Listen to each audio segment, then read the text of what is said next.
வெள்ளிக்கிழமையோடு சேர்ந்து வரும் வளர்பிறை அஷ்டமி. கடன் சுமைகள் குறைய, லக்ஷ்மி கடாட்சம் பெருக உங்கள் கைகளால் இந்த ஒரு வார்த்தையை எழுத மறக்காதீங்க. பொதுவாக தேய்பிறை அஷ்டமியில் வழிபாடு செய்தால் கடன் சுமை குறையும் என்று சொல்வார்கள். லக்ஷ்மி கடாட்சம் பெருக, கடன் கரைய எப்படி இந்த வழிபாட்டினை வீட்டிலிருந்தபடியே செய்யலாம் என்பதை பற்றிதான் இன்று நாம் இந்த பதிவின் மூலம் தெரிந்து கொள்ளப் போகின்றோம். இந்த பரிகாரத்திற்கு மஞ்சள் நிற துணி, 8 1 நாணயங்கள், குங்குமம், இந்த 3 பொருட்கள் மட்டுமே போதுமானது. நாளை வெள்ளிக்கிழமை என்பதால் நிச்சயமாக நம் வீட்டு பூஜை அறையும் நம் வீடும் சுத்தபத்தமாகத்தான் இருக்கும்.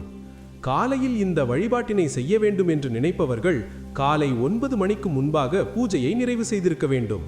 காலை செய்ய முடியாதவர்கள் மாலை 5:30 மணியிலிருந்து 8 மணிக்குள் இந்த பூஜையை செய்து முடித்து விடுங்கள். பூஜை அறையில் தீபம் ஒன்றை ஏற்றி வைத்து அடுத்தபடியாக தயாராக இருக்கும் மஞ்சள் துணியில் குங்குமத்தை உங்களுடைய ஆள்காட்டி மோதிர விரலால் தொட்டு ஸ்ரீம் என்ற வார்த்தையை எழுத வேண்டும்.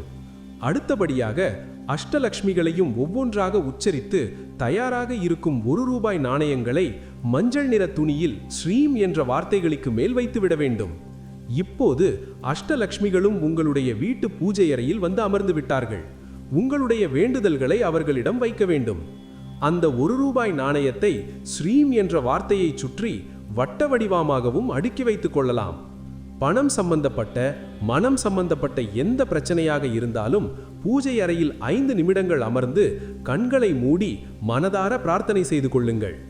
அதன் பின்பு அந்த மஞ்சள் நிற துணியை அப்படியே சிறிய மூட்டையாக கட்டி மகாலட்சுமியின் பாதங்களில் வைத்து விடுங்கள்.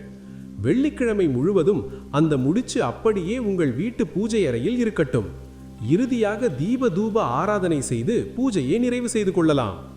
சனிக்கிழமை அடுத்த நாள் முடிச்சை அவிழ்த்து அந்த 8 நாணயங்களையும் அப்படியே உங்களுடைய பீரோவில் எடுத்து வைத்துக் கொள்ளுங்கள். துணியை துவைத்து வேறு ஏதாவது பூஜை பயன்பாட்டிற்கு பயன்படுத்திக் கொள்ளலாம். இவ்வாறாக அஷ்டலக்ஷ்மிகளை நினைத்து உங்கள் வீட்டு பூஜை அறையில் நாளை வளர்பிறை அஷ்டமி பூஜையை நம்பிக்கையுடன் செய்யும் பட்சத்தில் நிச்சயமாக உங்களுடைய பண பிரச்சனைகளுக்கு, கடன் பிரச்சனைக்கு ஏதாவது ஒரு தீர்வு கிடைக்கும் என்ற கருத்தோடு இந்த பதிவினை நிறைவு செய்து கொள்வோம்.